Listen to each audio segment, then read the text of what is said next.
then you should tell me like a reconstructed. It only works if there's some kind of structure to the data. Yeah. If it's So just random So A base structure from the source design. I can tell you more. Hello everyone, welcome back to week 4. Today we'll pick up from where we left 2 weeks ago. We'll talk about reinforcement learning and how in the post-training stage we take the base language model and we modify it with reinforcement learning to either get an assistant or more recently how the newer reasoning / thinking models are developed. I'll do a brief recap of the lecture that we did 2 weeks ago. We have talked about a lot about supervised fine-tuning, where we have a paired data set of an input statement, an input prompt, and an output that someone has written it out.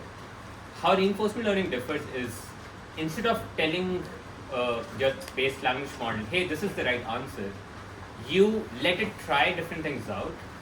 So instead of like supervising it token by token, hey, this is the right token at each step, you let it do its thing and you only supervise at the end. So it's more like have an incentive for the model. And so in this photograph here, this is like a very typical reinforcement learning loop. Here you have some form of agent. In some context, this could be like a chess board, for example, a Go board. In our case, this would be our language model. It gives some kind of actions to an environment which is external to the agent, and the environment returns you 2 things. What happens next? How does the environment change? For example, in case of chess, it would be if your action is, hey, move this piece to this location. The next state is basically where the game is, what looks like of the game, and the environment also gives you back a reward. And which is the most important signal, because that single bit of information in most cases, reward, is how you will guide the agent to learn something. And this is also very similar to like how in many scenarios how human beings learn. We try different things, see what works out, what did not work out, and like try those things which have worked out in the past again. Again, just to reiterate, in this case we are not telling the agent exactly what to do. We have given it access to an environment where it can do different things and figure it out for itself what works and what did not work. Another reminder, the reward is external to the agent. The agent cannot change, manipulate, do anything to the reward. The reward comes out from somewhere out there. And in this lecture, we'll talk about how different formulations of where the reward is coming from changes how the agent is working. Yeah. So this sort of static modeling, is there a version of it when like you're playing more like games, theoretic games like Prisoner's Dilemma type things, where your like the reward depends upon what you do? Yeah. There are multi-agent reinforcement learning scenarios as well, where you can have, like, in some senses, the real world is a multi-agent scenario, right? Yeah. A simple way to model that is that your environment can be stochastic, and you just model that all the other agents are part of your environment, and your reward could be stochastic reward, like doing the same action every time can give you different rewards. That is one way to model it, but there are also different ways you can like model multi-agent scenarios. To give a brief recap, we talked about this dichotomy of. So first of all, this we talked about this photograph like 2 weeks ago, where pre-training is. So we're looking at a chemistry textbook. When you read it, you have like a lot of knowledge, a lot of like things that you need to learn about chemistry. So the textbook basically gives you exposition to knowledge, and which is basically pre-training. In pre-training, you basically go and like learn, read everything on the internet, try to predict the next token, which is a form of learning. We next talk about supervised fine-tuning. In this example, in this rough analogy, it would be you have some solved solutions where you have like some input problem, and you're given like a predefined solution, and you can like learn from the solution some ways of like solving a problem, how a problem is solved. But again, in that setting, in the supervised setting, you are already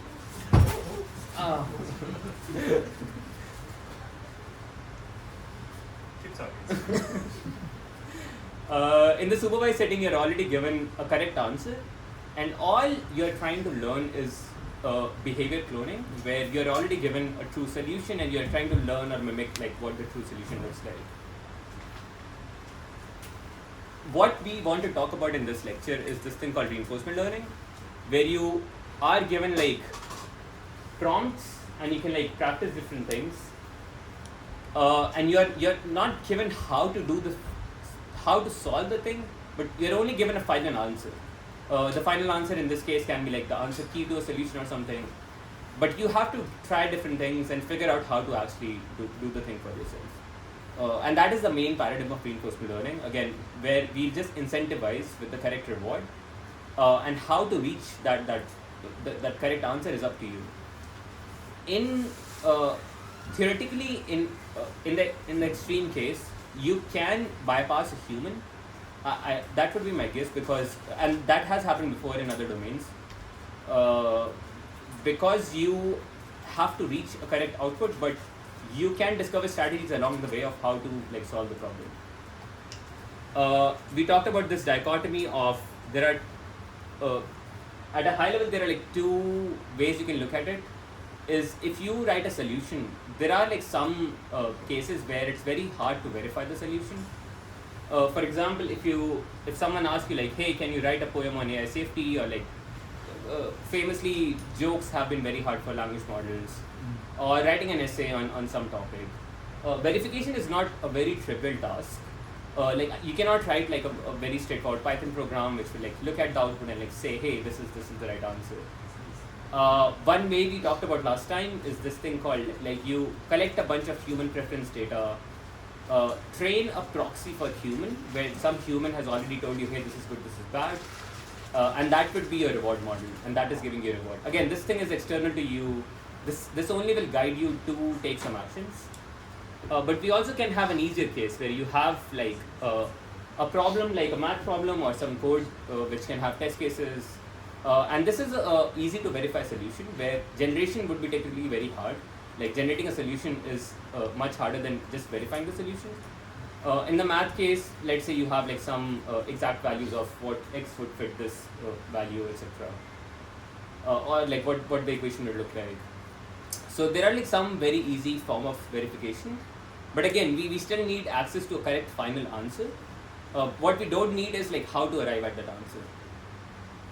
Does that make sense at a high level? Okay. So before we jump, so there will be like very strong parallels with supervised learning. So let me just reiterate once what we did at supervised learning.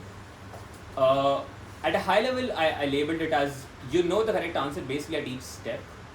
Now going with the terminology as before, let's say you have some model here. In this case, it's a GPT.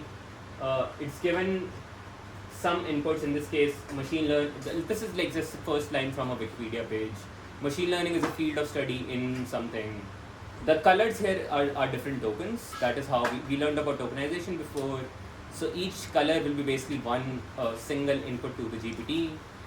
And all we're trying to do here is just predict the next token. And in some ways, we have exact correct answer at each step. So each action that this model is taking, we know what the correct answer is. There is no go, try around, do things and figure out. At each step, this is like literally micromanaging. Like at each step, you're like, hey, this is the correct answer. If you don't say this is the correct answer, you'll be penalized, and this will be the loss for it. So for example, in this case, the loss would be the sum of the probability of the correct word at each point. And in this case, because we know what the correct word is, like for the very first token, it's learning, because learning is an expert to machine. So irrespective of whatever the model, so if you remember at the final layer, we have a probability distribution. We'll have like 50,000 possible options for like vocabulary 50,000. We don't care about whatever that distribution is. All we'll care about for one single probability value in that distribution, which is the probability for learning, because that is the correct answer. And we'll just take the log of the p of the correct value, learning in this case, and sum up across all the token values. And this becomes, this is something that we want to maximize in this case, because we want to maximize the correct probability at each token. like if you remove the log, this is basically multiplying probability at each steps, which is basically the log likelihood of the entire sentence. And again, because we know the exact correct answer, we can write that exact equation because we know all the probabilities values and like maximize this value or like put a negative sign and minimize the loss value. Now, so keeping this framework in mind, keeping the framework of supervised learning in mind, let's talk about reinforcement learning. At the very bottom, I have this question. This is from like this year's AIME, which is a math competition. So you have like an input like find the sum of some integers, etc., etc. And you're given, so you know what the correct answer to this problem is. The correct answer being 70 in this case. And again, no one has told you how to solve this problem right now. No one has given you exact set of steps to like arrive at the right answer. Are there any guesses of like if you had to do it? And we already have access to a GPT model in the previous step. How would you try to, and like we have a data set, let's say like we have a data set of like 100,000 these kind of examples where you have an input and you have like a final correct answer. How would you formulate this task? How would you want to like try this task out? Any guesses? Yeah. Just repeat many experiments for each problem and then take the proportion of correct results and minimize that over time. Right. So you, yeah. Okay. I would like to have it show its work and have another model rank how well it did, and then try and optimize towards doing better. So even if it doesn't get the right answer, then you can still see how good it did according to some external source. But then you're assuming that the external source is good enough. Okay. How would that external model look like? Well, it'd have to be pretty smart. Fair enough. But again, we have a correct answer. We can also use that somehow. The external model would know what the correct answer is. Yes. So, in like, if you don't somehow care about, and that's a correct solution. I'm not saying that's not a correct solution. A different way could be like, you don't need an external model per se. If you have something as simple as an integer, right? You can just like say, hey, did you get the right thing, right? Like, you can let it do a bunch of things. And like literally write a Python program that says, hey, is the final answer from my base model or like whatever my starting point is equivalent to my correct answer. And like at a very high level, you just like reinforcement learning is very inefficient because if you think about like this way of learning is like you have to try a bunch of things, some will work, most will fail, and you try to be like, hey, can you do the good things more, right? Which is arguably a very inefficient way. But nonetheless, this is something we can explore, and so yeah, this is exactly what we'll do. We'll take the input problem. In the first case, it generated a solution, and this is the again something I want to emphasize. But do you guys want like a table or something? Are you good? So yeah, because one thing I want to emphasize is because your starting point is already a strong model, like in this case, either a base model or a model which has been supervised fine-tuned. It can somehow try things. It might not be the best thing in the world, but it still will be able to try coherent things. In this case, it tried to like write out a proof, and it did reach at a wrong answer. In the second case, it did try to write out a proof, and it did arrive at a right answer. This is a very important point, and I would say that previously, like in the previous era of RL, that was before language modeling in like 2014 till 2019 somehow, you did not had a really good starting point, which made things really, really hard. Because imagine like you want to like play Dota from scratch, right? You don't have anything to like bootstrap off. You have to like go and like, we just learned what reinforcement learning is. It is like trying things out in the world and seeing what works. A lot of games make it very, like some games make it very easy for you because you might get rewarded at every point. Some games are arguably extremely hard because you don't get any reward until you like try like 100 actions in the world and like you're like basically stumbling in the dark, right? But in this case, because again we are starting from a really strong starting point, you actually can at least a few times get the right answer, and that would be really helpful. Iris.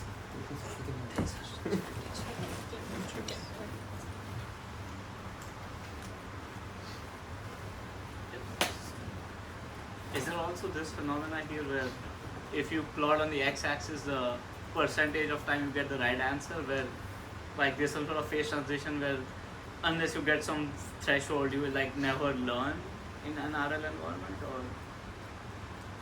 You mean unless you have a big enough model or something, or like a unless- capable enough model? Is there? I'm sure there might be.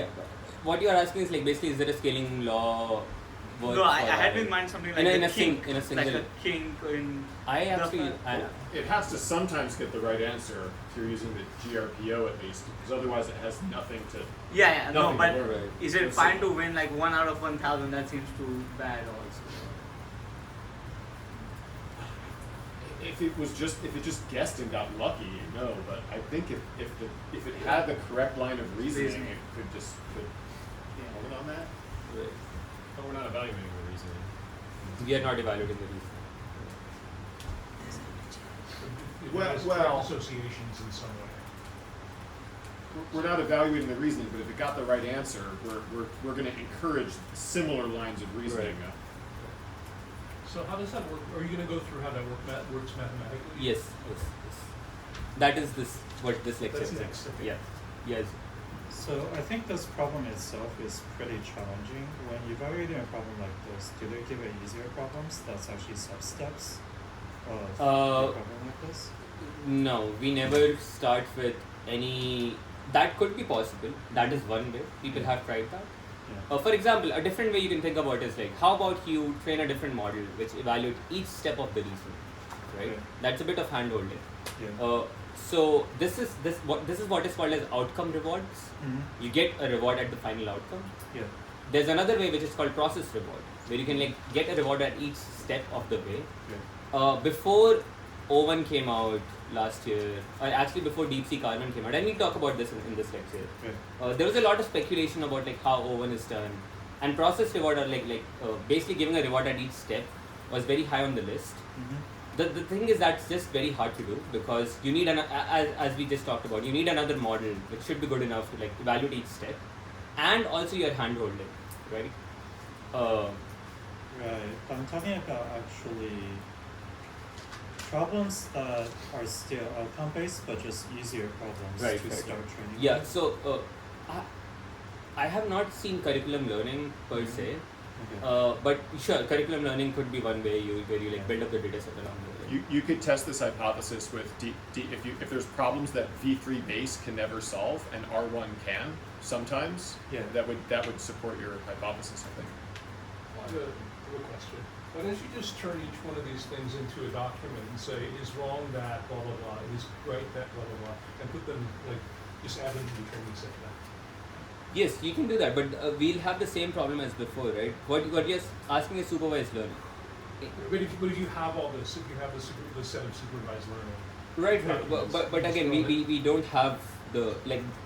So these things like the base model generated those things. Right? Right. No one have like we can create like a bunch of reasoning. Today, somebody has a database of these. Would they throw them into the pre-training now? Yes. Obviously, people do that, but again, you will always be limited by how good the data set is, Yeah. and you never encourage the model to like learn things on its own. Right. That's, I remember in like Alpha 0 there was in each step as it starts playing chess it like estimates the odds of winning the game condition on yes. the move. Yes. Is there a version of this which is like I will see if I make this move I'm likely to actually manage to make the proof work There or is a something? version, and we are coming to it. Okay. So just to reiterate what you said, in Alpha 0, Alpha Go, you had this thing where at every step you estimate how good we are, like how close we are to the final reward that we care about. So that is like estimate. That is a guess of like where we are, and we will have a version of it in this case as well. It's called a value function, and we will talk about value function in a bit. Yeah. So again, you try a bunch of things, you have a final answer, you evaluate how, like if your final answer is exactly right or exactly wrong, and you get this thing called a reward. If I have to put it in like the form, like how this actually happens in practice, at the input level, you are getting this string of text, Again, we have tokenized it again. It's in the assistant format. The user says, hey, this is the input, this is my problem statement, and assistant separator, and the assistant can begin starting here. One thing like very important thing to note is the output only starts when it has processed the entire string. There's no supervision at each input token, right? And at the output stage, you let the model generate like a bunch of string. This is very different from supervised learning again. Like just to summarize this thing. In this case here, if the model predicted a wrong thing, like if the model said machine whatever, like fun machine, you don't give fun back again. You give the right answer back again, right? Because you know the right answer, you know the exact string of right answer. So irrespective of whatever the distribution here is, you don't give those things back again. Which also is really good because then you can do all of this in parallel. Like you can basically give the entire thing in parallel because you know all the right things. This is called as teacher forcing in NLP. What? Teacher forcing. Teacher forcing. Yeah. So they, quote unquote, there's a teacher or the right answer, and like forcing the label at each point. So you don't give the generation back to the model when you're training those, right? However, when you have to inference, when you have to like run this thing, you actually don't have any, like when you go to ChatGPT, when you write a thing out, you don't have the right answer, right? So in this case, you generate something and you give that back to the model, right? That is exactly what happens in RL. In RL, because you don't have any ground truth, right? All you have is a prompt. You generate the first token, you pass it back, and you get the next token again.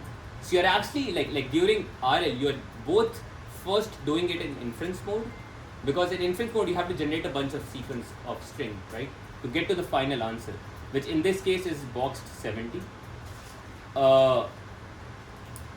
So again, you don't have supervision, you don't have ground truth supervision at each token. So you give it a prompt, you let it generate an answer, you're running it in inference mode, and you get like a bunch of tokens. In this case, you'll have an entire answer, and you get a final reward. You get a final answer. And famously, like these days, it's very common to have the answer in like LaTeX boxed format because you need like somehow to extract the answer, right? Like because you'll have like a bunch of reasoning and you need like the answer to like in some format. You have this boxed format, you may extract the answer from it. Then you write like a simple Python function to compare what the answer is to what the ground truth is, and then you get a single score label, right? Very simply, it could be like +1 and -1, like in the simplest case. In this case, it will be like a +1 label. And then what we are doing is very, very similar to like, so this is one of the most important point of like the entire RL lecture. All you're doing is like applying the same formula we did before, but here we're taking P of generated, not P of ground truth, because again, there's no P of ground truth. All you do is you like, hey, these are all the tokens which were generated. This is my reward. So in this case, a +1 reward, or if it was negative, you get a -1 reward. So if you think about it, you're basically encouraging the sequence of actions which led to the right answer, all the sequence of tokens, which doesn't have to be true. Like at times the model can have wrong reasoning for the right answer, or at times it can like start with the wrong reasoning, like maybe this is the wrong part, maybe let me try something again, etc., etc. But in aggregate, in like millions of samples, all you're saying is all the chain of tokens which gave me the right answer, let me increase those, and all the chain of tokens which gave me the wrong answer, let me decrease those. That's like a very, very simple formula. Is this point clear? Like this is the most important thing of like how RL works. Could you explain more where the lock comes from? So, like in the sense that this is coming from some bandit theory type of stuff, or this is there's an entire derivation behind it. Like this thing is called something, but for now we are just like using the same cross entropy laws as before in supervised learning, and just weighting it. Basically, we are weighting the tokens which led us to the right answer. Yeah. So if you're training across many problems, are you summing across all the rewards and one key for each problem? Yes. So if in a batch, let's say you have 10 examples, 7 of them are correct, 3 of them are incorrect, you take the correct chain, do the loss across them, you take the incorrect chain, apply a negative or like a negative reward, sum them up and like take a mean at the end. Things like this. We'll come to the exact mathematical formation in a bit, like how we do it. So okay, again, to iterate, you pretend that every action that you took, an action in this case is a single token being generated. Conceptually, you can also think of the entire generated output as one action because you're getting reward at the end of the day. And in the negative case, your action is again the entire sequence of token, and you multiply that with a -1, and you maximize both these quantities. So at a high level, RL is basically saying all the tokens which led to this final response, because we don't have a right answer. We are just trying things out, and we are saying the things that did work, maximize those, the things that did not work, minimize those. So compare it to the supervised learning formulation. In supervised learning, you had like a right answer up till this point. So this is like y of I given x of I. X of I is the prefix until this point. Until this point, you had a right answer. You take the log of the correct answer. In reinforcement learning, because you don't have any labels, all you can do is like sample from a starting point. In reinforcement learning, the starting point is usually called a policy. A policy is where you start from. So you have a policy P, which is in our case it's a pre-trained base model, which is a policy, which are taking different actions, and the entire action or like sequence of action is our generated response.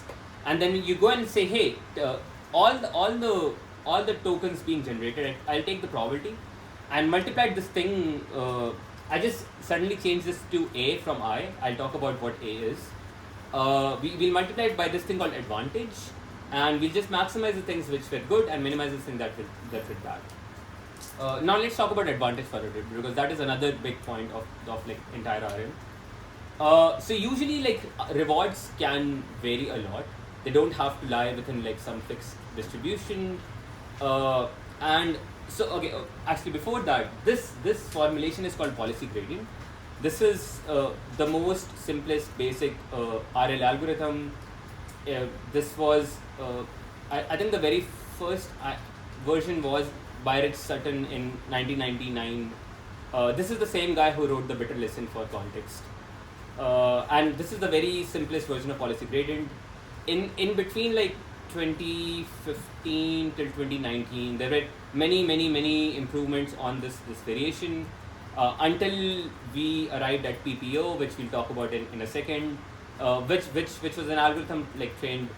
OpenAI used to train a bunch of games, and now it has been used to train like RLHF and other stuff. But this is the base for like everything which is to come. Yeah. So coming to advantage, like so if you don't use an advantage, if you're using like raw rewards, there are like many problems. Famously, you can have like rewards don't lie in like a simple distribution. It can be like very high, very low. So you have this thing called like a very high variance problem. Like this quantity can be like have extremely high variance. Now there are very simple solutions to fix this problem. Or thinking alternatively, like in one case you're talking about like absolute marking, in another case you're talking about relative marking, right? Like if you have a class of students and instead of like absolutely grading someone, hey, you got like 95% or whatever, you can take like the mean and standard deviation of the class and basically like normalize this reward value. So the advantage basically tells you like, hey, how good you are on taking this action compared to a random action at this point. Or and this is up to you. So how you compute that? There are many different ways that you can compute A from R. One way is, hey, taking this action, this is the reward you get, but this is the average reward, let's say, of the entire batch right now. Or this is the average reward that a random policy will give you.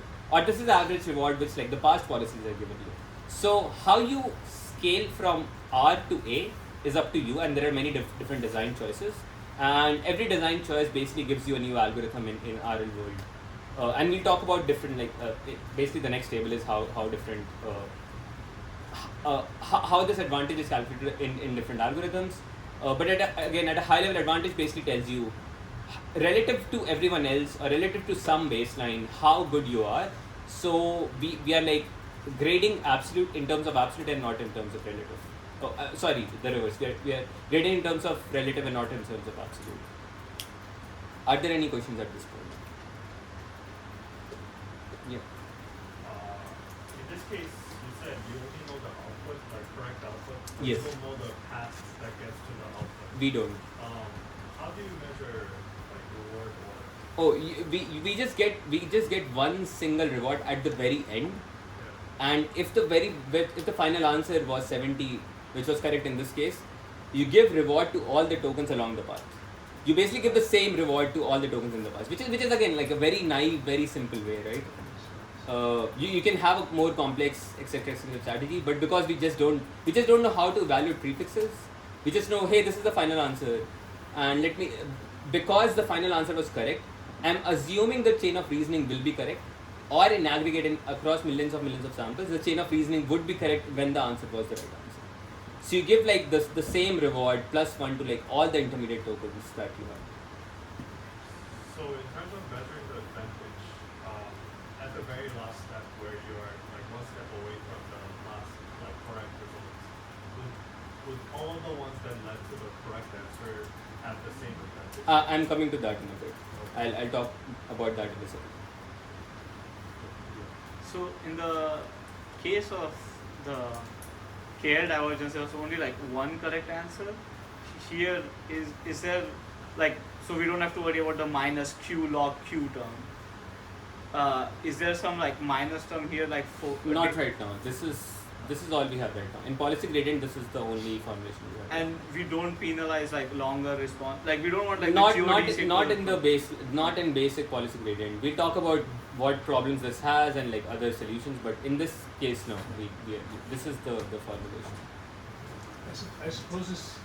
So let's say that I have a math problem and it comes out with answers. The answer is 1, the answer is 2, Yeah. so it's going to have 9 wrong answers and 1 correct answer. Let's say in the sense, so it's going to basically start penalizing the answer is, right, as it goes along. If the correct answers are sparse, Right. then we'll forget how to like answer questions, because like the mechanisms for answering questions are going to be penalized if you have, let's say, 100 wrong answers to 1 correct answer. Maybe yes. Okay, I'm just making this. Yeah, maybe yes, but in that one correct answer, you'll actually get a lot of positive reward You for get a it. lot of So positive. yeah, unless you have like, if you have like 0 correct answers, yeah, you have no chance of like even starting this thing.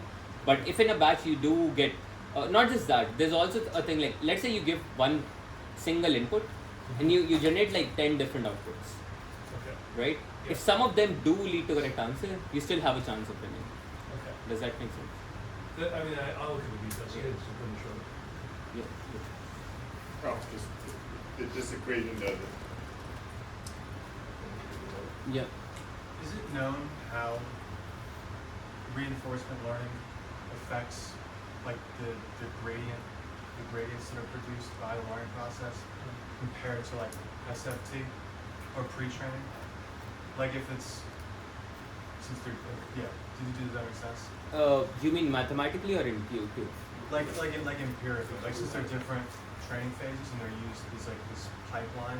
I mean, it's not the exact same. Yeah. thing. So empirically, this is much harder, and the gradients will be much noisier. Again, it depends on what is your starting point.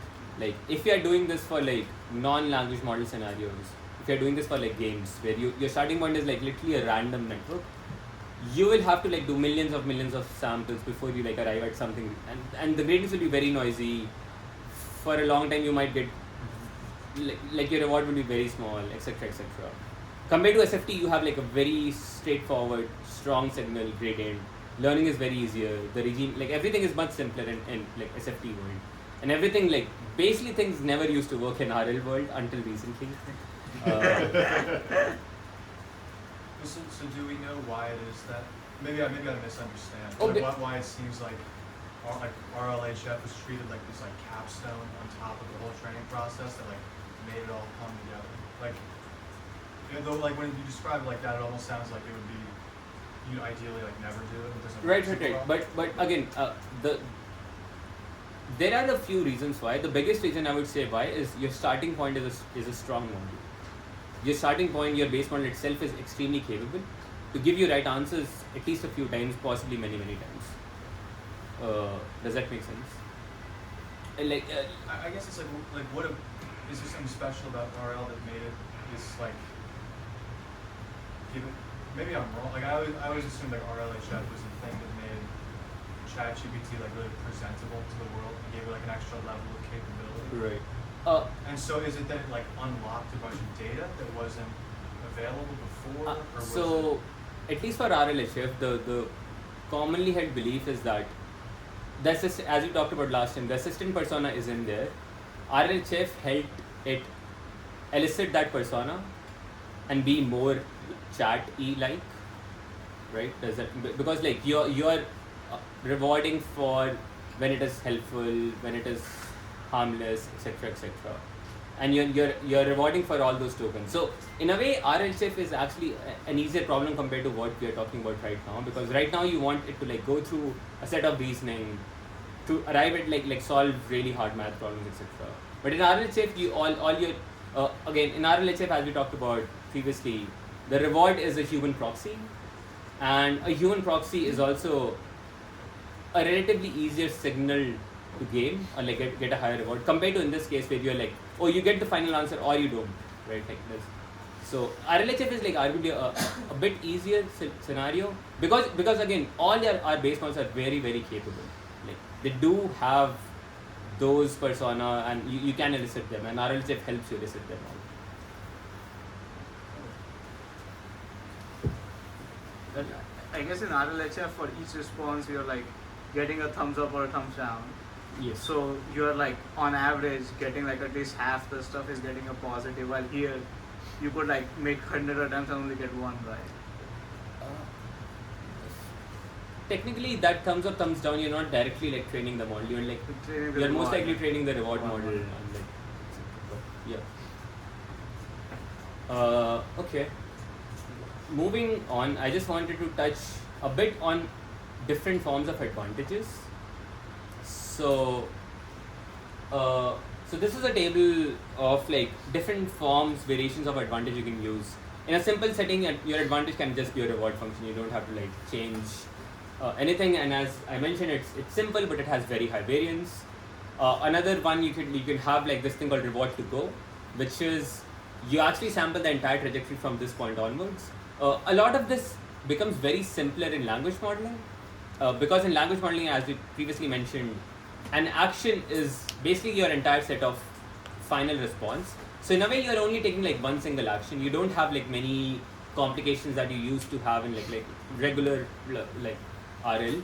But anyways, reward to go is basically if you had many step processes, if you were getting different rewards at each step, reward to go is the total reward that you'll get from this point forward, like this point in the future. And how you do it, you actually sample it out, see what the reward is, and like come back and like give the reward to the model. A very very common and extremely effective way is baseline subtraction, and like this makes the difference between like RL not doing anything to RL like starting to do something.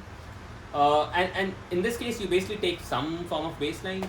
A simple baseline could be like average across batches of like all the other things in this input. Or another baseline could be given a single input prompt, generate like 10 different responses, see what these group of responses get as an output, take a mean of those and subtract that, right? So you're getting some state dependent, some dependent on like where I am, and some baseline which will reduce the variance. Keeping in mind that the expected value of the outcome is same because you're subtracting basically a constant value from like the reward. So keeping the expected value of the reward same or keeping the average of this quantity like the expected outcome same, all you're doing is reducing the variance or making the reward signal much cleaner. A next way to do it is what you just mentioned, what I call value function. Is instead of like having some fixed average like that you empirically calculate, you can actually have a different neural network. Like you can train a totally other neural network in junction to your policy network. So again, the policy is the guy who's taking actions. You can have a totally different network which is estimating or at each point guessing what would the total reward from this point onward if I took this action, right?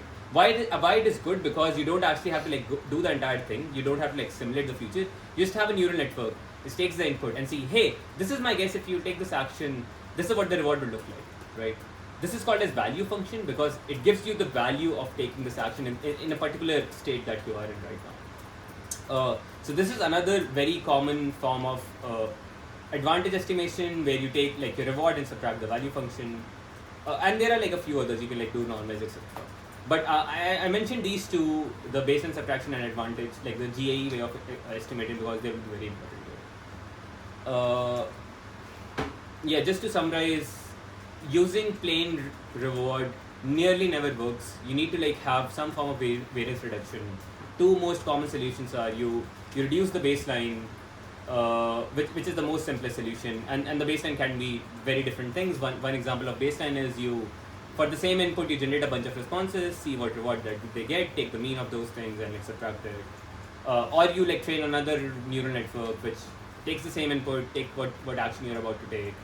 So in case of like our language modeling, it could be, so this comes to like what Ted asked before is, are we getting, because previously we were getting reward at the end of the trajectory, right? But if you have a neural network, it can arguably give you a reward for input prompt, comma prefix response pair. So you can ideally get a like some form of reward at each token, and each token or each input comma prefix pair can get you an estimated reward to go from this point, and that could act as a value function, and that could like you can use to do calculate advantage, and that then score like and in that case you'll be scoring each token not by same reward but a different form of reward, because the thing that you're subtracting is different, and it's an estimation of how good this current token is. Yeah. So what's an example of a plain reward function? For a plain reward Yeah. function? Oh, in the previous case, did you do correctly or not? Oh, okay. And then is the issue just that it's like really hard to train because you need a huge amount of data to reduce the variance? Yes, that is true. So theoretically, with sufficiently large amounts of sampling, it would work. And also the shape of you need to do reward shaping, have like zero mean, standard deviation, etc. In that case, you're doing like something like this, like some form of shaping, so it's like it has low variance, etc. But again, like if you can somehow find a baseline or something which is dependent on your current state, right? Which is like not simply like subtracting a fixed static number, but subtracting something which is more dynamic, right? Like which is dynamic based on like what this reward is. You'll have a good time, like just you'll have an easier time learning. Okay, so now that we know what PG is, the policy gradient, and we learned a bit about advantage, let's move to the, before we move on, this simple formulation has some problems. Like the biggest problem is if you take if you like use this policy gradient to like keep updating, right? Like now let's think about it. Like the very first time you use your base model to generate a bunch of tokens, you can get a reward. There are some obvious issues there. Like if let's say you have a reward model which is trained on your base model, right? As you're changing your base model, you're improving, but your reward model is kind of stale. That's one issue, because your reward model has been trained on some previous generation of like how to train things. Apart from that, what could actually happen is, like in our case, our base model is really valuable. Like we spend like millions, possibly billions of dollars to like get to a really good starting point, like a really good proxy of like all human knowledge, everything. What could happen in this algorithm is like you can take like big enough steps, but you can like move too far away from a really good starting point, which can like fuck everything up, which happens a lot in like your vanilla policy gradient algorithm. So one thing that, and again we already talked about high variance and instability and all those things, right? Like how to control for high variance. So and there were like many papers along the way to control for these two things, how to reduce variance. We talked about a few things, and how to not step too far away from where I am right now. The final paper, which is called PPO, Proximal Policy Optimization. Proximal because we want to be proximal to our starting point. We don't want to like steer too far away. We are optimizing the policy, our starting point. This came in 2017, and this led to like, this was one of the stabler implementation, still quote unquote stabler, because I'll talk about how this is even a big mess even right now. And if you don't, like back then when you did not even had a strong starting point, it was very hard to like train these things. But again, this paper proposed two fixes, two changes to our starting point, which is policy gradient. The first one was to reduce variance. So it picked up one of the strategies from the advantage table. The second one was to not move too far away from your starting point. And let me show you a figure of how this is done in language modeling. So,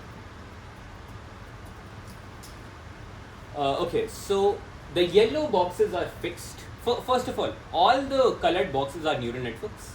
They are separate replica of neural networks. And we know what a starting point is. A starting point is a policy model, which is our base model or any kind of like starting model, right? And then we have like three other neural networks. Like, let's talk about what they're doing here, what is happening here, right? So one thing that we learned already is we can have a starting point, a base model, generate some action, some output, a bunch of things, get some reward, and like multiply R with log of the generated response, do a sum, and you're done, right? So the first thing that this thing is doing is reducing variance. And how it is reducing variance is training this thing called a value model, right? We have already talked about, I just talked about what value model is. A value function is an estimate reward to go from this point onwards. So the input to the value model will be the output of the policy model, right? So the policy says, hey, this is what I generated until right now. The value model will take both our input prompt and whatever was generated and give you like a single scalar value, which will say, hey, this is how good you might be if you like continue from this point onwards, right? And this is being trained along the way. So both policy and value are being trained along the way, because again, as your policy changes, your value has to adopt consistently. And what will the value model will give you? It will give you an advantage, which you basically subtract R minus V, you get an advantage, right? So this is for variance reduction. We talked about, this is like one row from that advantage table. And then we have the very first blue box, which is a frozen model. All we are doing here is keeping a copy of a starting point, because a starting point was a good initialization. It was a good pre-trained base model. We don't want to steer too far away from it. What we do is and somehow we need to like find out how far away from it we are, right? What PPO does is use this thing called KL divergence. KL divergence simply says if you have one input, if you have another input, how far away they are. It talks about it in distribution space, but think of it as a distance measure basically. It is saying, hey, this is where you were, this is how eventually where you landed up, and how far away these two things are. And all PPO does is it shapes your reward function. It takes the reward that you're getting by default and subtract the KL. So if you are steering too far away from the starting point, you'll get a lower reward. That's it. So where is the value term is going into the R, right? The value term is going into advantage. Advantage is R minus the value, right? Okay, to the baseline. The baseline reduction, Yeah. yes. And again, there are many bells and whistles of like into PPO. This is a very simplified representation. But just looking at this figure, we can already see that we have 4 neural networks going on. Training one is hard enough. And we talked about like this in the first and second lecture, that the biggest problem in all of language modeling is memory. And now we have to like fit 4 different, actually I did not talk about the reward model. If you remember from the very first the photograph, I emphasize this thing that the reward is external to the environment, and this is a very important point. So in PPO, my agent is basically my policy, which is acting, and a value function, which is like trying to reduce the variance, and the starting point just for a reference, right? The fourth neural network is a reward model, which is external to us. That is not part of my learning algorithm. That is pre-learned. That is a proxy of humans. That can come from anywhere in the world. We don't care about it. And that is not at all part of our learning. That is like totally separate from us. So we have to, whenever we think of like where the reward is coming from, it is very different from where we are learning, like what we are actually learning. So going back to this photograph, in this case, this reward model, we don't even have to actually care about it. When we are learning about PPO, when we are learning about how this algorithm is working, we don't have to care about where the reward is coming from. It can come from anywhere. In RLHF, it comes from a reward model which is a proxy of humans, which we have talked about before. But for now, we can just forget about it. All we have are 3 different models. The first one will take some actions. The value model will take your reward and subtract something from it to reduce the variance. And you'll have a starting baseline fixed, which is your $1 billion starting point. So you don't steer too far away from it, and you like shape your reward. So you basically are not allowed to like to go too far away from it. So the reference model and the reward model are set at the outset before you start the Yes, reinforcement, yes. and they don't change. They don't change. So your reference model is basically your starting point. You nearly never change it during the process. You might be tempted to, or you can at times. It just becomes a much more mess, because again your policy will deviate, and if you don't ever allow it to like go too far away, it cannot go too far away. But there are some code bases where people do actually go ahead and change it, but as a practice, you just assume that it's not being changed. So in some way you are allowed to like go into a hypersphere around your starting point, and you don't allow to in practice how this actually happens is you have like a clip parameter and epsilon value, and if you go far away from epsilon, you're not allowed to go beyond that. You're not allowed to be changed beyond like a certain value. Is beta generally held fixed through the RL run, or is it slowly decreased? I think it is fixed, but I'm not sure. Andrew, do you know? Yeah, it's fixed. Fixed. Yeah, so it's a happy value. So is the reference model not changing? Yes, I tried to check before the lecture, and as far as I could find in most code bases, they don't actually go and like keep modifying it. There are different algorithms where you do what you do is like you take 8 steps or you take 16 steps, and after that one you make a copy of what your current thing is. So you have like a lagging behind reference model. That is also one way you can do it. But yeah, this is PPO for you. This is at a high level nutshell. This is how PPO works. So again, just to summarize again, this is your basic policy gradient where you're taking a bunch of actions and you want to reward each token. Instead of reward, we are using reward minus beta KL. So you are reward shaping, and that is just so you don't steer too far away.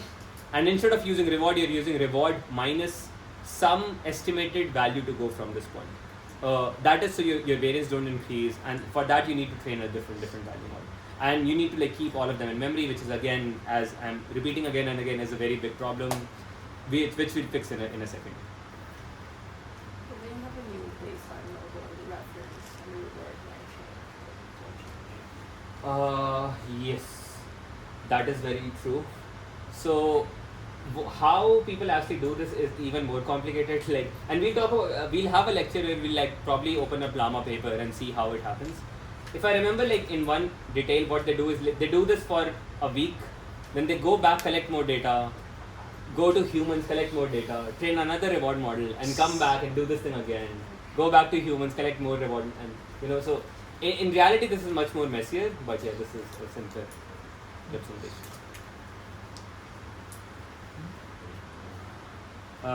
Okay, so if this is clear, if PPO is clear, again, these are the 2 things PPO does for you. It has a baseline subtracted reward, which becomes your advantage.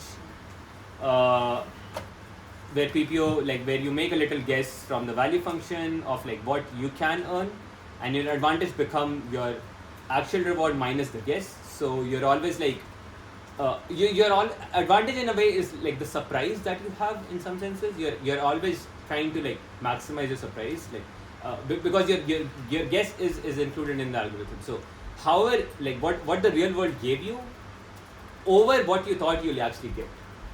And if you did get a good job, you try to maximize those surprises. If you did a bad job, you try to minimize those surprises. And you have like no wild move, you don't like go too far away, so you have this kind of KL penalty, or like you clip like how far away you're allowed to go. This was again, as I mentioned, many RL games, including OpenAI Dota, was trained with PPO. Most of humanoid examples, a lot of continuous action spaces like in this case, humanoid prediction is like you have a continuous space. PPO was probably your only option. There's also an entire different line of RL algorithms called value models, but we're not talking about it. But anyways, most of like RL success back then was attributed to PPO. As I mentioned, this is a very, very difficult thing to tune. We have several blog posts or like even papers in our community which talks about all the nitty-gritty implementation details. Even the original code base from OpenAI had some bugs. And over time, many people have rewritten these code bases. Now for language modeling, and again, yeah, if this is the case, you clearly, it is a very difficult thing to tune. That is one reason, like the post-training or LHF stage, these things are very hard to tune because you need to like get all the details right. This is one example from a talk I found is like, I won't even like start to go into any of these details, but in practice, like there are many moving pieces and you have to like get all of those correctly, otherwise you can fuck up. Also because in neural network training you can like fuck up in like very silent ways. So you can have a bug, everything will run and you will not know what is going wrong, etc. Yeah. So there's how many hyperparameters are there in this code? Dan? I actually don't know. I don't know. But yeah, so this is what the state of RL was. With RLHF, we use PPO and stuff. Things changed this year with DeepSeek R1, and that is what we'll talk next in after the break. So okay. Yeah. So I think you will not have any problem with those parts of it. Okay, so moving on to the second part. Last year in September, OpenAI released this blog post called Learning to Reason with LLMs. And they released like a new series of models called OpenAI O series. The very first one being O1. These days you can see if you go to ChatGPT, you'll have like your regular model, which is like 4.0. And you'll have like a different series of models, like you'll see O3, O4 mini and these kind of things. And models, or like you can say they're called thinking models. When you play with these models, there's this called think. It starts thinking about something, and it seems like it's doing some sort of monologue, trying to figure out the solution, and then it will stop thinking at some point and give you the final answer. And when OpenAI released these models last year, they were significantly better than anything at that time, especially at math and code. We had several different benchmarks for math and code, and the O series were like extremely good at math and code. And for like about 4 months, there was lots and lots of speculation. And again, in typical OpenAI style these days, there was no technical details about how this was achieved. They did say it was trained with reinforcement learning in the post, but again, we were not sure exactly how it was happening. There was many speculation. One speculation being, oh, maybe they're doing like this step-by-step guidance that I talked about before, called process-based reward modeling, because they did had a paper from the same team like two years ago. There were other speculations. Maybe they're doing some sort of tree search like we did for AlphaGo, which is MCTS search. And yeah, for like this rough period of 4 months, there was many people tried different things to like try to replicate, try to like get these good results, like O1, until DeepSeek came out earlier January this year. And DeepSeek was the first open. They had they published a research paper, they published the weights, they published a lot of things. And they were able to like match or even beat OpenAI's, or match in like most cases OpenAI's results with the O series of models, and DeepSeek called these models R series or R1. So in this I'll talk about like what is like how is because we know what the DeepSeek paper is, and since then there have been like many, at least 2 to 3 big thinking model releases from different labs. And most of them are open. Again, when I say open, the only thing which is not open is data. So if you go and read DeepSeek R1, you will have zero idea of where the data is coming from, what are they using, etc. Like, because as we talked about, we still need the final answer for these problems and where are these problems coming from, etc. So they never talked about exact data, but other than that, they talked about everything. And in this second part, we'll talk about how exactly. And there have been many sources which have kind of confirmed that O series and R series are very identical. So yeah, we will talk about what the paper was, what the DeepSeek R1 was, how it works, how they changed the algorithm, etc., etc. Yeah.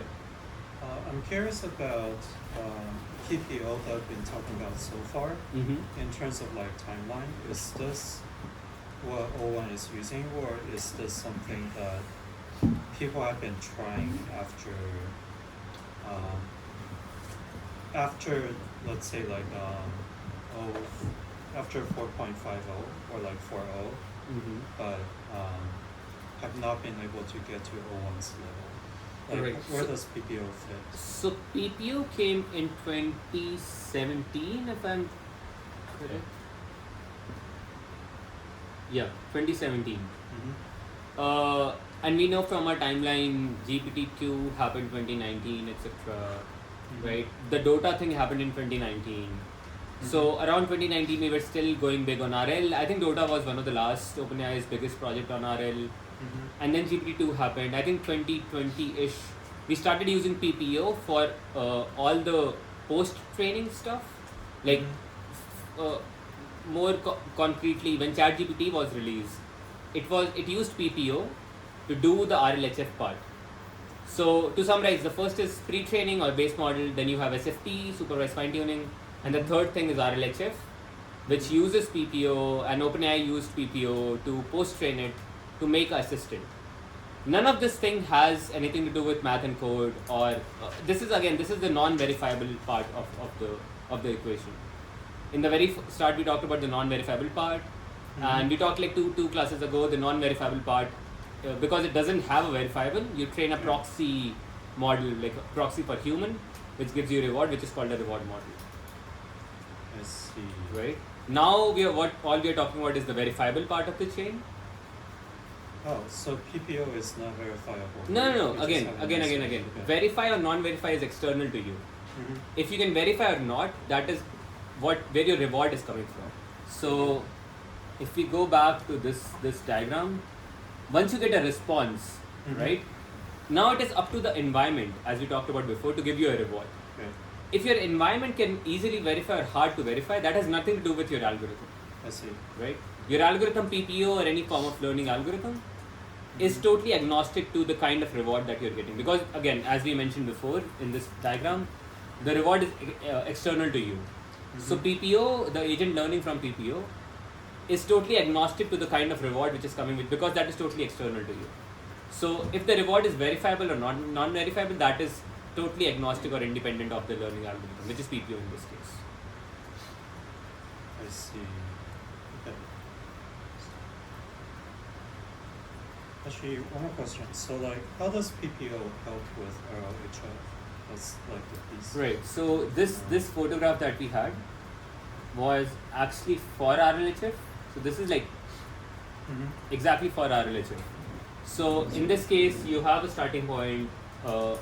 Now we know this will be an SFT model because you use base model, then you have like SFT on top of it, right? That becomes your starting point. The reward model, which is external to you, trained by like a proxy for humans, gives you reward. And because this reward model is trained with like human preferences, etc., etc., this has all the biases or like I see. Okay. HHH fit into it. So when you get a reward from this, all the tokens which your base model is producing will be directed in a way to like make it more amenable to human, like and why it is called RLHF, so reinforcement learning from human feedback. The human feedback part is this part. I see. The reward model. And again, in this diagram, this is as a part of it, but this is actually external to the algorithm. Okay. This RM is totally external. This comes from somewhere else. It doesn't matter. Like the entire PPO algorithm doesn't care about where your reward is coming from. So yeah, in terms of timeline, we had the RLHF with post training using PPO, as far as we were aware in the open literature. And here OpenAI released like a new model O1. We still don't know exactly what algorithm they used. We don't know exactly what reward they used, where did that come from. We have a very close replication, which is DeepSeek R1, which is what we talk. So one of the graphs which got everyone excited was this graph. So we have seen the graph on the left before, which is our typical scaling laws graph. On the x-axis, you have a log scale of how much compute you're putting in. On the y-axis, you have some form of accuracy of what you care about. In this case, it is AIME, which is a hard math competition, I think given to high schoolers right after high school. And what you're seeing is like as you put more compute into training, and we talked about from the scaling laws lecture, compute is basically total number of parameters multiplied by total number of data points. The more compute you spend in, the better your results are, and you get like somewhat linear looking plot. And this is all what we were aware of from scaling laws. What this blog post showed is this a new kind of scaling, where on the x-axis now you have a trained model. It has already been trained. If somehow you can control it to quote unquote think for longer or work for longer, or you can spend more compute time during inference, not during training. What this showed is you can actually get more and more and better accuracy. And that is something which got everyone excited, because we got like a totally new axis to scale or put in our compute, because all we care about like, hey, how can we put more compute to get better performance? So is the in the log linear scale, is the slope dependent on how good your base model was before you started doing testing? I'm sure it is, but I don't know of any ablations to compare that, but I'm sure it has to do. So, and now there can be, again, as we mentioned before, there can be many ways. Once you have trained a model, there can be many ways to like spend more compute during inference. One could be search, which is tree search, which is what AlphaGo did before. And because this blog post came out, that was one speculation. Maybe they're doing some sort of search, etc. The answer turned out to be much simpler, and now we know these thinking models, they can think for different time frames, right? They can think for like different spans of time for a given input question. And what all this is showing is like if you let it think for longer, you will be able to solve more harder questions which you were not able to solve before. One thing I want to still point out is this plot assumes, the plot on the right assumes that you have some knob for how much you want a model to think for, right? Because if you have a knob, you can compute, hey, I want it to think for like this long, or I want to like spend this much time during my inference, and based on that knob, based on how much effort or energy the model is using for thinking, you can like change the results. The thing I want to point out is in the DeepSeek R1 paper, we don't have any knob like that. So we are still not exact, and there are like many papers after that which have tried to like have some sort of knobs, but the DeepSeek R1 paper still we don't know an exact knob of how much to think for or how long to think for. But again, we can think of many different ways of like computing that way. Is this thing clear? So the thinking time, that's just like in the reward function, like discount answers. No, it's not part of reward function. At least for the R1 paper, it's not part of the reward function. I'll show like how that happens. Yeah. So R1 has a fixed test time. No. It decides on its own. I see. It decides how long it wants to think for. I see. Yeah. For a given problem. Yeah. I have one question about like sampling. So it seems like when you're doing many samples, what you are keeping the temperature fixed, but these are like reasoning tasks. So do these use lower temperature than they use for like just writing tasks? So I don't know actually. I'm not sure. So you're saying you explained how like in the reward case you are doing many, then you do subtract the average. Right. But when you're doing many, the variance is coming presumably from the temperature. It can't be zero. So it can't be zero, and maybe it's presumably it's less than like when it's writing an essay. It could be less, but I think it all depends on how calibrated you think the probabilities are. Okay. If you have a better calibration, you can have temperature 1 and like can still generate many responses. This is a really stupid question, but what happens if you tell the model you have like 10,000 tokens to think about this question? Does it actually like... I think some people have tried that. And yeah, there are like some. So someone trained a model with like a weight token, like say weight. Okay, let me wait, and they just used that to like stop. Yeah. And then they decided like manually like stop at like 10, 20, 100, Yeah. whatever. And they tried to replicate this, and this somewhat replicates. Okay. But yeah, that's an interesting experiment. Okay. Is there a distinction between plan accuracy and output accuracy? No, yeah, we in this work and in DeepSeek we are never going to like evaluate how good the plan is, or like whatever is happening in this thinking phase, planning phase. All we are caring was the final answer correct. Although having said that, there was a paper from OpenAI and other people where they did try to evaluate how good each step of the plan is. DeepSeek also did that. So DeepSeek had like I think DeepSeek did two really good things. One, obviously they were able to replicate O1, but two, they had a failed section list, and in the failed section they had two things. They said process reward does not work and tree search does not work. I think that kind of stopped, like the field stopped working in that direction, for good or for bad, whatever reason. But yeah, like they did large scale experiments and showed that evaluating each step of the plan was a bad direction. It could not scale because you need like data set to like evaluate each step, and tree search did not scale. Like simply having this large scale RL where you like give a final outcome at the final answer is the best thing which scales for them.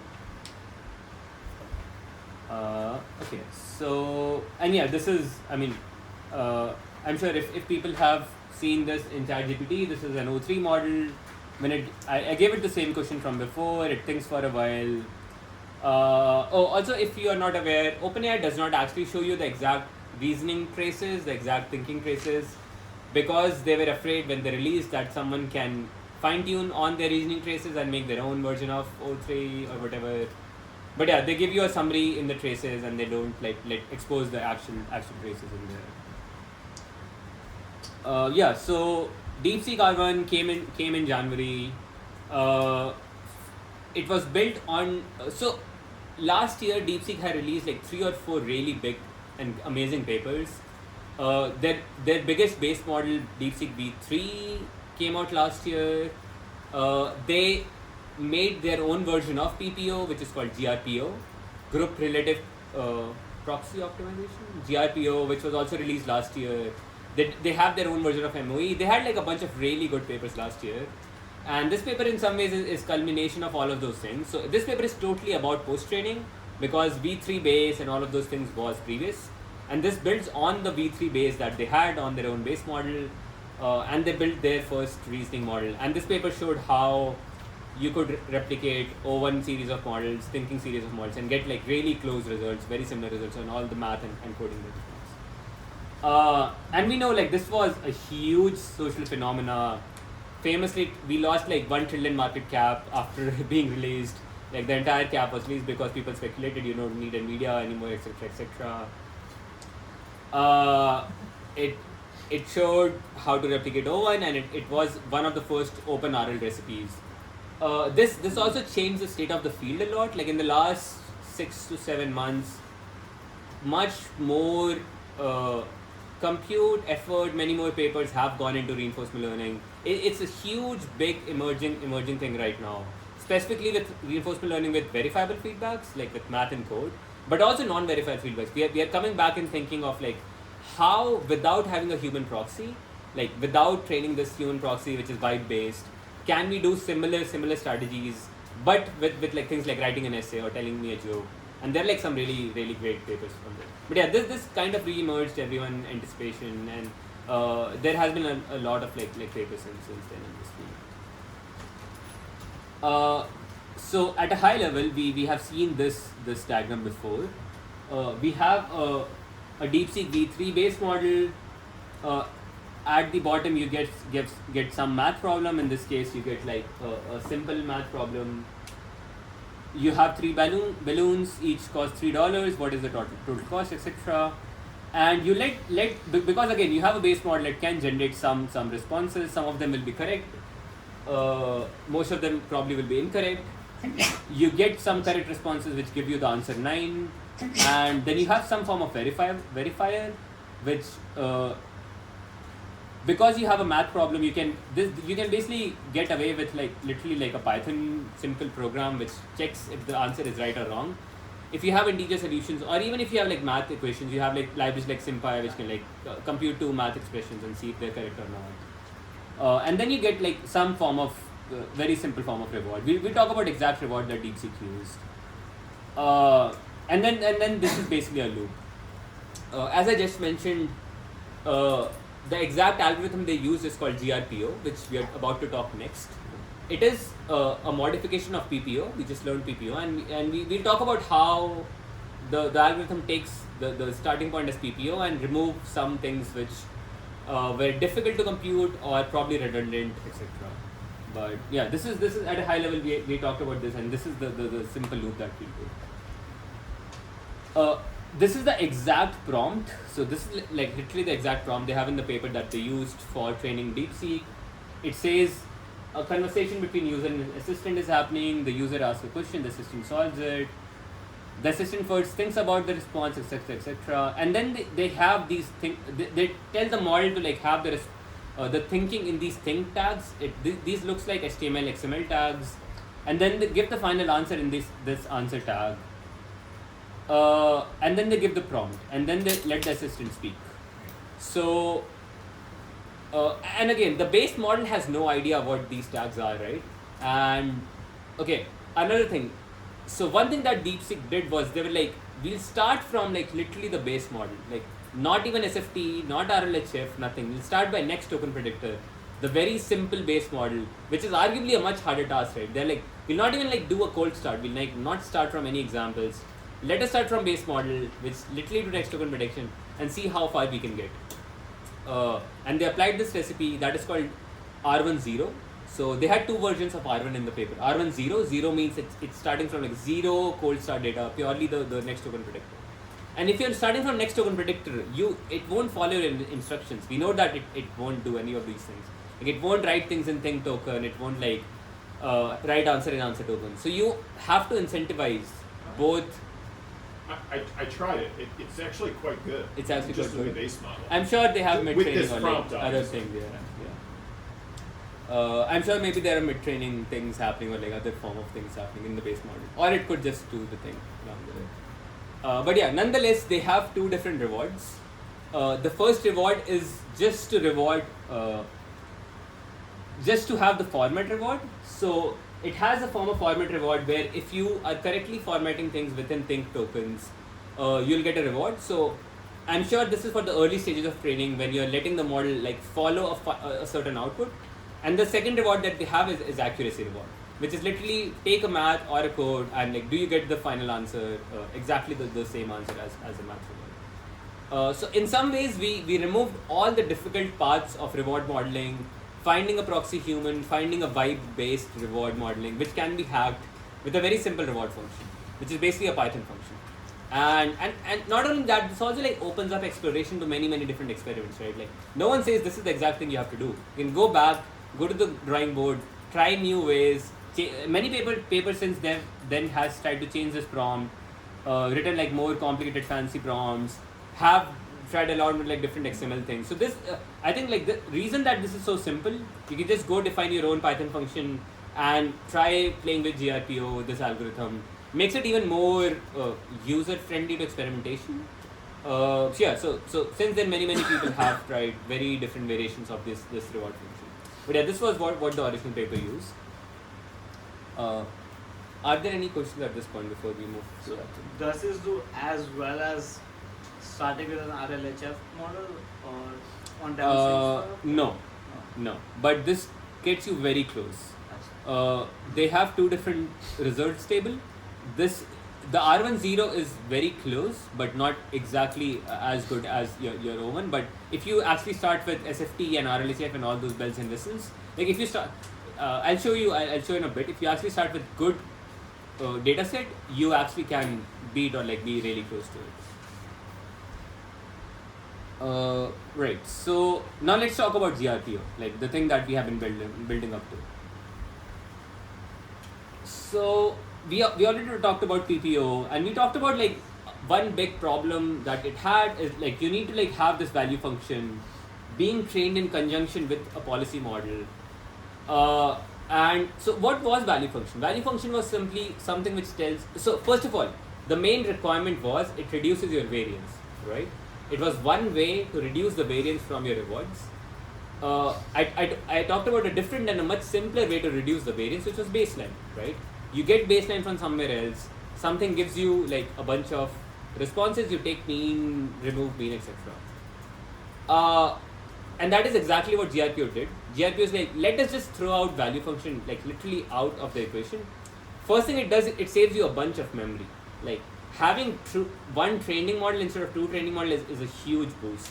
Like it really helps you not keep like another set of like value function in, and you don't need to like train two different language models or like two different models at the same time. How they did exactly was that is the first thing they did. They removed the value function, they brought back the baseline. And one reason I'll say is that because PPO was built in a world where you still were training games, right? Like PPO, like the original PPO came out when like 2-play games, which was difficult to start with, difficult to initialize. If you are in a simpler way, you can actually go back to the drawing board and rethink, do you actually need all the things that you have right now? The second thing this was a GRPO paper, this came out last year. DeepSeek R1 used this algorithm, and they also removed the RM piece. So they removed the reward model piece because, as I just said, you don't need a reward model. You just have a Python function, right? You like literally can write a Python function which can evaluate math and code. And as we have iterated before, reward is external to you. That has nothing to do with the learning algorithm. So in terms of learning algorithm, they just changed the value function and they slightly modified how they do KL, but that's a different point. But in terms of learning algorithm, they removed value function, found a different way to compute baseline so you can reduce variance. And in terms of your environment, they totally removed reward modeling. They came up with like literally a fixed Python function which will give you a reward, which is much harder to hack. I mean, technically you cannot hack it. Like if you get the right answer, you can arrive at the right answer through wrong reasoning, but you have to arrive at the right answer. Right. So as I mentioned, DeepSeek. Yeah. Well, they tested it on math problems and leak code problems. So if there's problems with the unit tests, maybe you can hack those. Fair. As in, if the unit tests were hackable. Yeah. Yes. Sure. Yeah. So these are the two main changes. As I mentioned, they removed the value function, so you don't have another. So basically, they removed two different neural networks. The first neural network is value model, which is predicting you reward to go, the estimated reward from this point. And they removed the second neural network, which is an estimation of your reward from like a static Python function which like computes the reward for you. So in the pre-training part, you talked about how based on the scaling laws, the chinchilla one, you know how much data to put in given how big your model is. Is there a version of that for RL where you know how many I have examples? not seen it, but there might be one. Yeah. Like how did they figure out how much to put in? I'll show you in a second. They talk about how the learning progresses, and we'll see that in a second. So by choosing a more simple reward function, they basically traded off with more variance for more sampling. Or No. So they're choosing a much stricter reward function compared to a vibe-based reward function, because reward model is like proxy of humans, right? Which is hackable. So the reward function is more stricter. The variance part is purely from the value function, right? And they used a different way to remove variance, which I'm just about to talk next. I'm about to talk like how they reduce variance instead of like having a different neural network predict the reward for you. Like they both are kind of same thing, right? Reward model tells you the actual reward, value model tells you the estimated reward to go. They like fuck these two things. Let us do like a static reward function which is non-hackable, and let's find a different way to like remove variance from it. So you have like lesser moving pieces. as like Andrew said, it's a poor man's version of like PPO. Because again, if you don't have enough GPUs, you can like fit one like language model in it. So this is a pictorial example of what happens. The only thing that we care about is like how we are reducing variance, right? So what they did was they take one input prompt. In our case, it could be a math problem, right? They use some temperature to like come up with like, let's say 8 different responses, or in this case like 4 different responses. So one math problem, 4 different responses. The RM is incorrect. It should be like actual reward, but yeah. And then you have like 4 different output responses. Some of them will be right, some of them will be incorrect. A simple way to compute advantage or like to reduce variance is just look at within your batch. So within like just literally this batch, how and like just compute what is the average score, right? That average score is what it would mean is like given an input problem, how good is the model, like is the answer in there, like if you sample multiple times and 4 of them are correct, 1 of them is incorrect, that means the answer is somewhere in there, right? That means you will have like higher average score. But if most of the responses are incorrect, only one of is correct, that means there are only a few times that you actually are able to make it. So how you compute the advantage or how you reduce the variance is you all you do is like, instead of having absolute score, you have the relative score but among your own group, because only among your group you know the hardness of the problem is fixed, right? The input prompt, you have already defined how hard it is for this model. You get a bunch of responses, get the reward, and just remove the mean and standard deviation from this reward. And what this will do is like, it will, if you have an easy time solving the problem, you if all of it can do it, you'll basically be reduced to, I guess, 0, because you'll get like the same reward. If there are few times you can do it, those few samples will get like a positive reward and other will get a negative reward. So they found like a very simpler and easier way to like reduce variance within my same group. So I don't have to go to other groups, because that baseline won't be as stable, because then you're like finding things across groups to normalize. But if you're only looking within your group, within one prompt, you control for hardness, and within your hardness class, you can like normalize your rewards, and that becomes like a much easier way to like reduce variance or like find advantage in this case. Yeah. So am I right that this is a space compute trade-off, where I assume it would be less compute to just get the one output from the value model, but it would be more space required to maintain model weights? Yes. Having said that, in practice this is also not as simple, because now you have to like get 4 output completions, and you're running this in inference mode, right? Like 4 full completions, you have to go to the end. What people typically do in practice is like, if you have a node of 8 GPUs, they leave 1 GPU for like giving this all 4 outputs to you, and then like thresholding and stuff like that. But also, you're not learning another neural network. That is also a really important thing. Like in value model, you're still learning a different network, which gives you an estimate of how good you are. In this case, you can actually just find out like how good you are compared to everyone else in your group. Yeah. So how many were they doing in the forward pass? How many samples? I think 8 or 16, something. Like there are open applications who do like 8 or 16. Because I was going to say, if you are not training the value model, like the backward pass, so it already saves you like 5 or 6 times the forward passes. So it's still you're still. But inference is also not less memory extensive. For inference also you need a bunch of memory. That's why you in typical ways you just keep a different 1 GPU just for doing this rollouts inference. I think it's 8 or 16 roughly ish. Yeah. I'm a bit confused how advantage gets computed. If it's the relative performance of the rewards, if all 4 of my completions were correct, wouldn't that mean the advantage is 0? Yeah, exactly. It's 0. But doesn't that mean that path doesn't get rewarded whatsoever? Yeah, that doesn't need to be get rewarded, because if many paths, if like at a high temperature, if you sample 4 times and you get the correct answer, that means you already know how to solve that problem. I see. At least that was the intuition. Okay. That makes sense. And then we have our old KL. They slightly modify how they do KL. I don't exactly have it on like the math here, but yeah, it's similar to before. Yeah, so two main changes: no value function, makes it easier, makes it less memory, and a static reward. One question to ask here is, why did it work in 2025? None of this is like groundbreaking in some ways.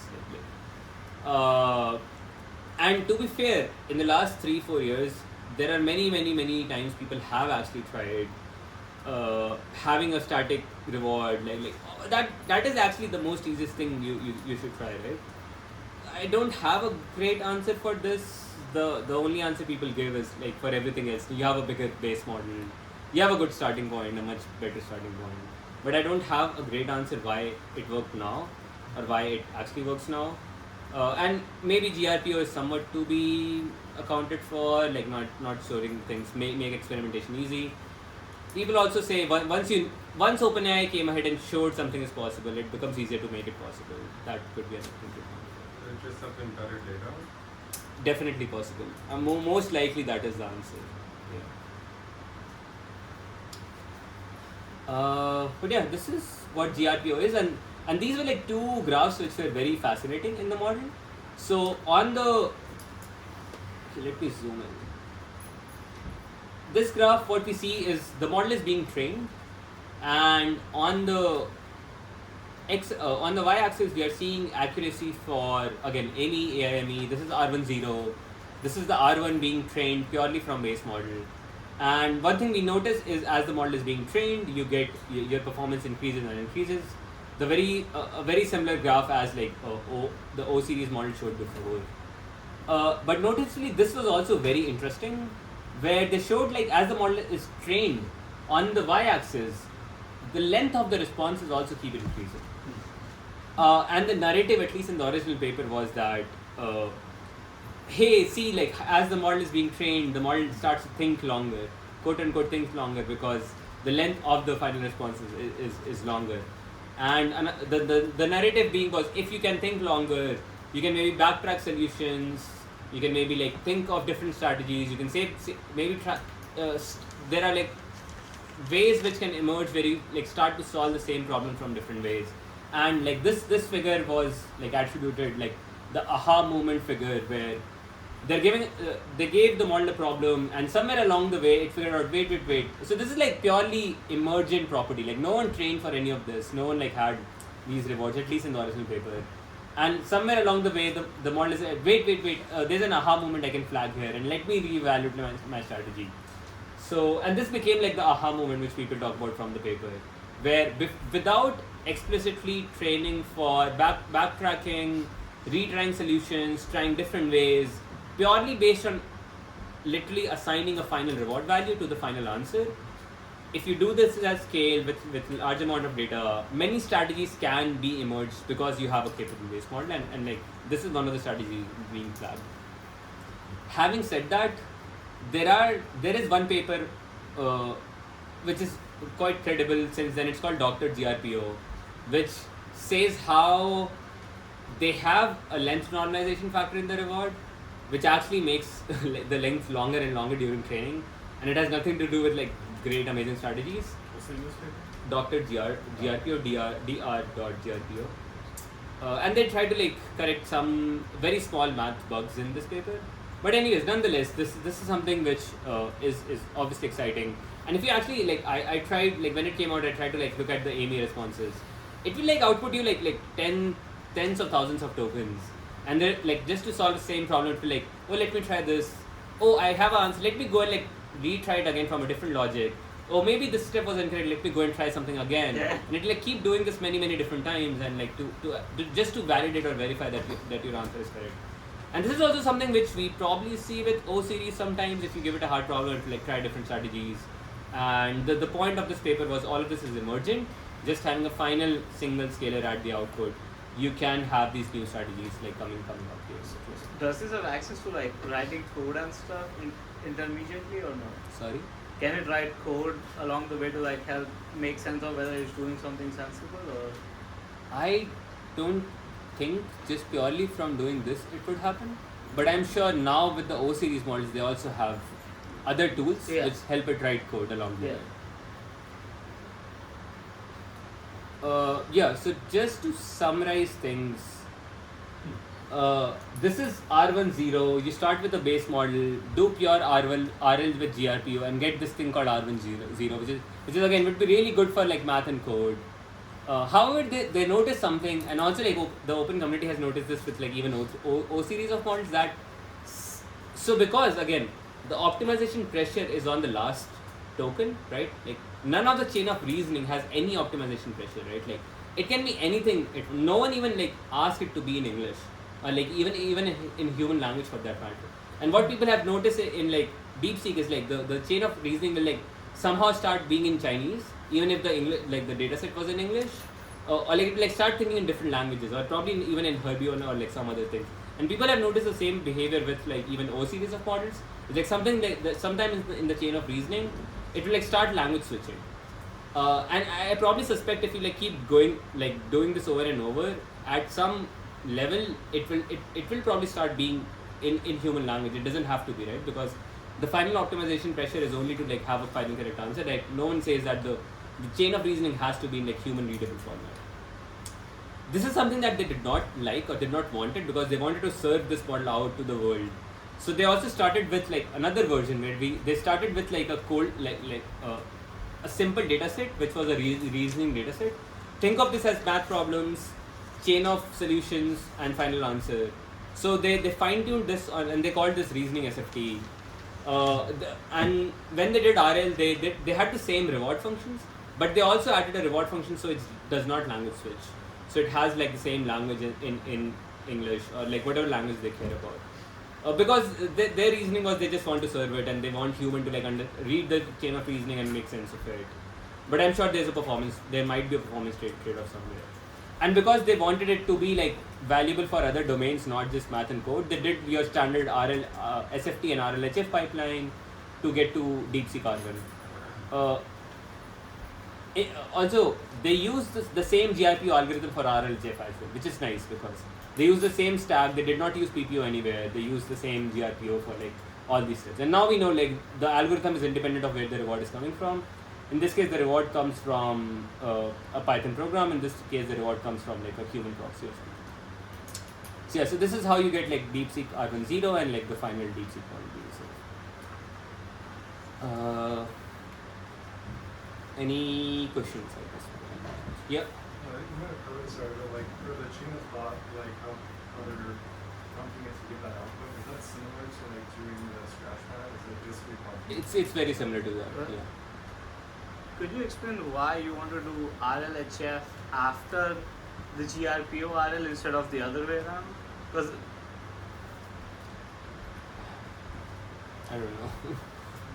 I would have thought that like the SFT RLHF part would help it, like you will no longer have to do the formatting reward, because with the RL Yeah, fair, but I assume if you like start optimizing for math, you might lose some of this humanness, but I'm not sure. I mean, I don't think they had a strong reasoning on like how they chose the exact order in the paper. Or maybe they train the zero first and then they realize something. It's like blocking them from publishing and then they're just patching. Yeah, It's quite another- possible. I think they wanted to make it more of a general purpose model, right? Yeah, but So his if- question is why can't you do it the other way around? It could still maybe general purpose if you do it the other way around, but you could have tried doing RLHF to make it a good like prompt following thing, and then done the GRPO bit, right? That's like it all probably depends on like how many steps you're actually taking. I'm sure they're doing much more GRPO compared to like The SFT. and none of these the paper is very short and very simple. They don't have any details and very few details compared to all the previous papers from last year. So yeah. So you said there's no explicit knob that determines how much test time there gives you, which is inherent to the model decides how much reasoning it needs for that question. How how does the model decide? Or like what determines how much test time compute is used? So again, in this paper, there's no knob. So all you do is like you let it think, and when it says think end, it says answer start, answer end. You just stop, and based on this figure, we just see the. I'm sure at the end, the roughly number of the average number of tokens is around 9,000 or something for this data set. Is there anything in the instruction? Is there thinking, like telling it to say when you're done? Yeah, in this prompt, There's the think, Yeah, I think, missed and that. answer. in it says, right, think, and answer respectively. Think the reasoning process here, and after the answer here. Okay. So And because you have the format reward, the format will encourage you to follow this format as this guy. yes. So I think with some other APIs you can like I think Gemini you can tell it how many what its thinking budget is, you know. Interesting. Like does that work differently or is that the same? There are like many papers who have tried different things. One of them, as I mentioned, they had a special token, right? They let it like think until the special token, and whenever you have you apply that special token and let it think longer. Like let's say the special token was wait in one of these papers. You apply wait and then it will start thinking longer. If it wants to stop, you apply wait, it let it think longer. That is one way people have tried to like control the knob. So the last thing I want to leave you guys with is I've shown something like this before for GPT-3 where we talked about how GPT-3 can like pick up on few-shot learning, where the default paradigm before was you train a different model for each different task, but with GPT-3 you got like a generalist RL model, a generalist model which can solve any task. In RL world, we are still not there yet. In RL world, we still have a bunch of different tasks. They all require their own RL learning. They have to be trained differently. But maybe the future is where you train a general model which can learn along the go, which can like given scores. And we have seen few examples. Like last week we talked about Claude Bench, right? Like Claude the vending machine guy. And like in some ways the Claude the vending machine guy is being already trained, and along its context window it's being shown, hey, this is how much money you are making, this is what your total PNL is, and it has to like come up with new strategies to like learn along the go. So we can say we somehow are starting to see the shift from training RL to do a task, from having a general model which can like learn along the go, which humans are, right? Like we learn along the go. If you like get a new job, you can learn, get some rewards, learn along the go. But the state of models right now is like you have different RL trainings from different models. But I'm sure the paradigm is shifting towards like a much general model which can like, given any reward function, it can like, without being trained explicitly, it can like learn along the way. And I'm sure it will come like sooner than later, but yeah, that. What about using an RL trained model for one task as a starting point for RL training for another task? That's a really good idea. I think that is another thing that a lot of people are exploring right now, is you RL trained for like a bunch of simple tasks. I think I've seen examples where they RL trained it to play chess, and they evaluated on math and code, and it became better on math and code. So yeah, things like this are also happening right now. What's the axis of freedom, or what are the axes of freedom we have to massively scale up or out? Is it just like training longer, getting more test data, like combination of those? Okay. Training larger, bigger models, if like scaling laws keep holding on, or the new axis that we talked about. So OpenAI has now like talked a lot about this, that they want the next generation of thinking models to like think for like not just few minutes but hours and probably days and weeks. Mm-hmm. Like because like a researcher would like go out, think for a long time and come back, right? If it's like solving a really hard problem. So I'm sure that is one axis that we are like trying to like scale more and more, or like spend more and more compute. How much do you think, so the one that you're talking about is in the test time Test or time, inference yeah. time? How much do you think the ways to scale RL, how do I phrase it? Like, do you think that OpenAI is already like massively betting on this and like trying to scale as much as possible on RL? Or do you During think training or during inference? I'm sure during both. training, yeah. Uh, Inference, yeah. It's Yeah, good yeah, training, yeah. I think it's definitely both. Like it's definitely both. Even during training, I mean, obviously we don't know exactly what is difference between O1 and O3 and O4, Right. but I'm sure it is something like this graph, where you keep training it for longer and you get better results. Right. I think there's an interesting distinction in the inference phase between whether you let it think for a long time or whether you do some sort of agent workflow, because I think for the latter you actually can go out and test and gather sources and test. Well, you could test in inference too, but in the agent variation you can go out, you can like schedule tasks and go out and gather information. Yeah. So, but that is also that is a way of thinking longer, I see. right? Okay. Like if you have an agent which has some tools, that is still inference time compute. I see. And you probably get better source of information. So Yeah. in Claude vending machine Mhm. guy or like other examples, you'll have tools like, hey, can I do this, can I do that? But it's still purely on like doing more inference time thinking on like these things. Okay, so it's not purely going through the GPU. It also includes like calling Yes. tools. Yeah. Okay. So like for example, the new O series models, right? Or Mhm. deep research, for example, Yeah. they're all inference time compute with tools given to them. Specifically called for tool calling. So now they can call tool, go out, get some results, and like add that back to the context window, and that like you Yeah. use more during inference. Yeah, that makes sense. Is it correct to assume that tool calling behavior was trained in a similar way? I think so. Yes. I have a few examples I can talk about where someone tried to replicate it. And it's trained in a they use like GRPO with given access to tools and trained in a very similar way, like let it like call tools and get a reward at the end.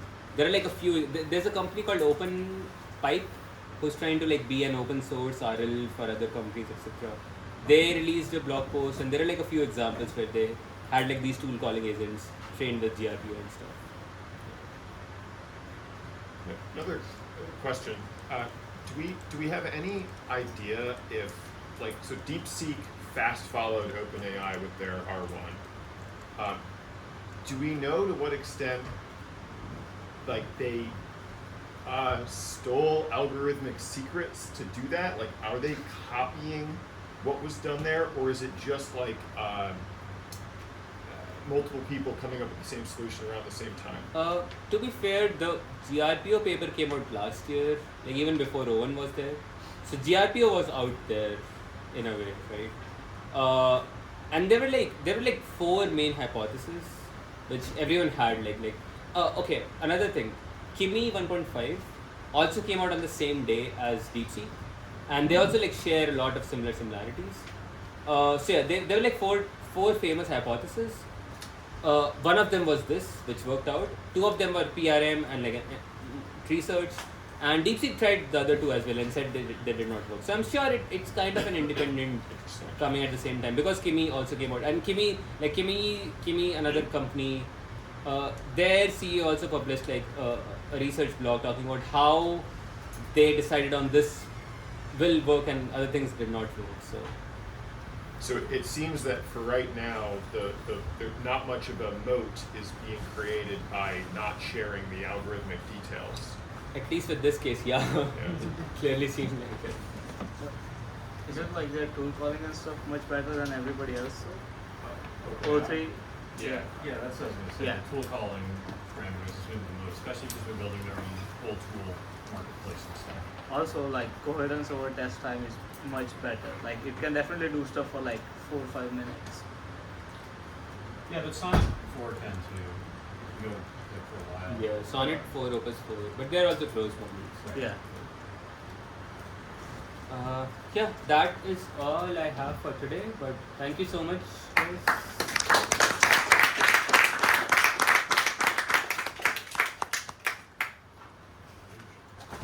Yes. See you guys next week.